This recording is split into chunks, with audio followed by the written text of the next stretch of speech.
通常嚟講呢，而家呢咁好天晴啦，你要見到啦，我喺架車裏邊，咁呢，我就會通常就會用另一部相機去影嘅。咁我而家呢，就用緊一個叫做 Insta360 Ace Pro 2去錄影嘅。咁呢就之後呢，我而家你會見到啦，我有個 S25 Ultra 啦，呢一部機啦。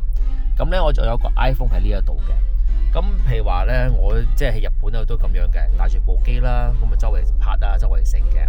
如果譬如話一個 trip 咁樣嘅話，要剪片啊，剪得靚嘅話呢，我就唔會用 Insta360 嗰個 app 去剪嗰條片嘅，我就會用 CapCut 去剪條片。如果一個好普通啊 for Instagram 嘅話呢，我就會用 Insta360 嗰個 app 咧去剪片嘅，因為普普通通嘛，又唔使 4K 又唔使成嘅。咁呢個咁嘅情況呢，點算呢？我就唔可以用 iPhone 去剪片啦，我只可以用 Insta360 即係用一個嘅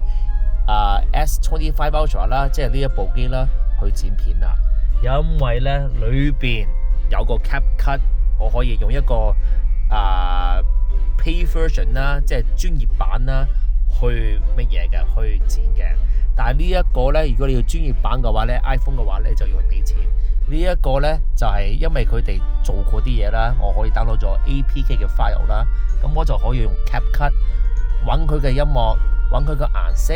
揾佢嗰個字幕，呢就之後呢，就幫我去剪片啦，咁我就1分錢都唔使俾嘅。呢一個呢，就係我如果喺出邊啦，你見到啦，我出邊啦，我最中意呢就係呢一 part 啦，因為每一次呢，我一去旅行嘅話呢，呢一種方式係最好嘅，咁我就齋帶個電話啦，或者帶個平板啦，最大嘅整個平板啦，咁咧就之後咧我就可以剪啦，剪完之後咧就抌上去 YouTube， 抌上 YouTube 之後嘅話，我就做即係字幕啊，唔係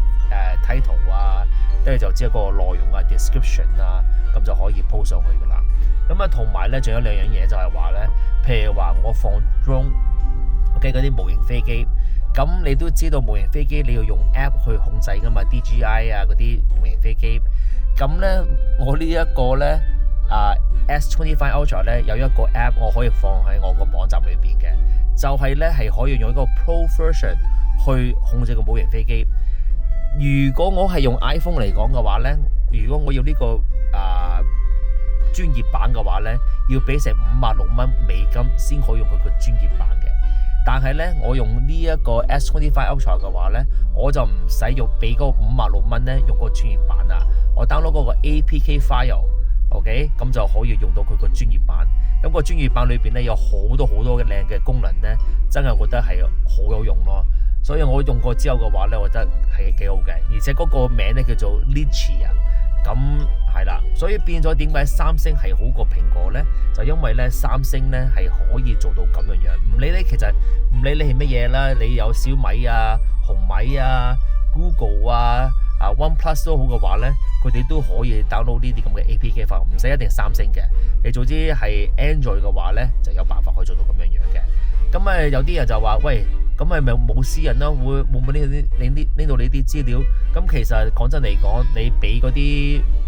即係專業版嘅，咁唔係代表佢哋唔會拎你啲資料，我哋唔知道咯。咁但係目前嚟講嘅話，我覺得係好安全，用咗超過由2018年開始用到而家嘅有啲 app， 咁我覺得係值得去介紹咯。仲未夠 subscribe 咁 subscribe 啦，咁我呢下一集就見到你，拜拜。